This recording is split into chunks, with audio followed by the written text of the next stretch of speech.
Easy steno YouTube channel पर आप सभी का स्वागत है। डिक्टेशन 5 सेकंड बाद स्टार्ट होगी। Ready start.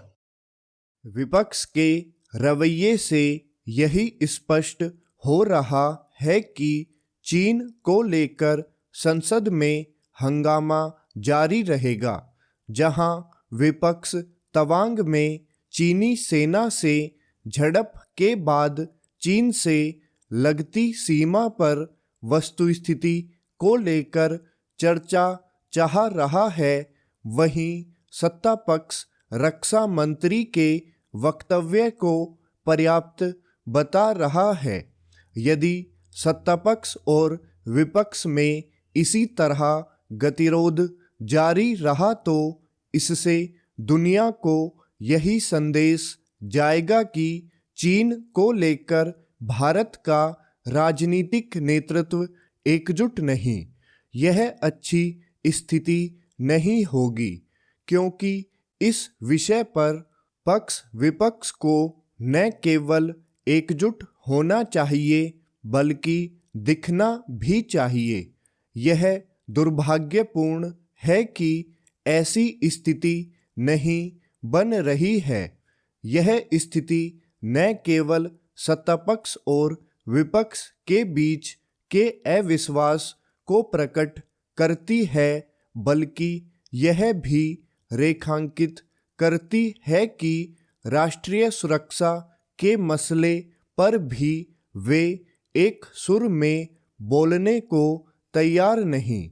इसका लाभ चीन उठा सकता है, जो अपनी हरकतों से देश के मनोबल को प्रभावित करना चाहता है।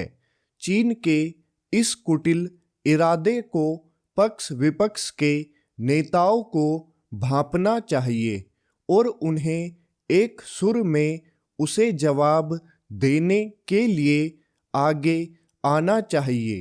राजनीतिक दलों को इसकी भी अनदेखी नहीं करनी चाहिए कि चीन के मामले में उनके मतभेदों का लाभ उठाने वालों में वैश्विक मीडिया का भी एक हिस्सा है।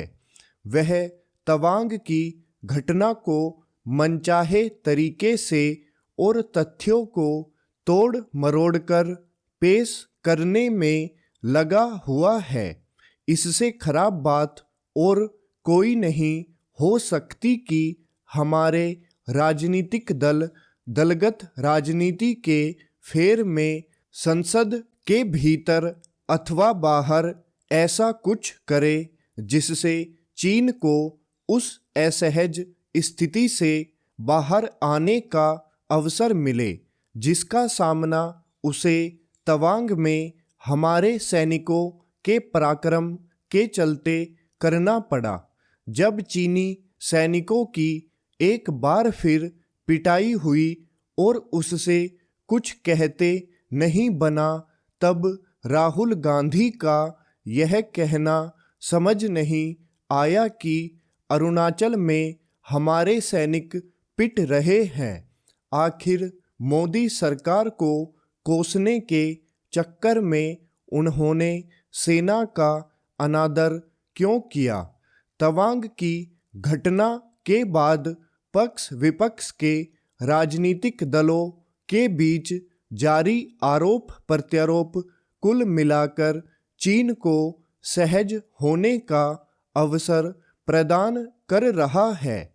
इससे हर हाल में बचा जाना चाहिए, क्योंकि इस समय आवश्यकता इसकी है कि चीन के साथ विश्व समुदाय को यह संदेश दिया जाए कि चीनी सेना की अतिक्रमणकारी हरकतों का सामना करने के लिए भारत राजनीतिक रूप से भी एकजुट है।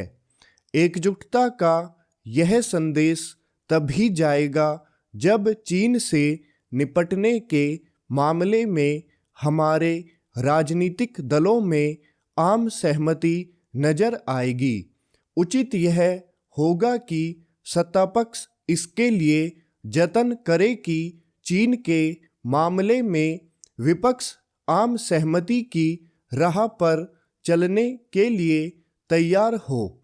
यह दोनों पक्षों में संवाद से ही संभव होगा। स्टॉप।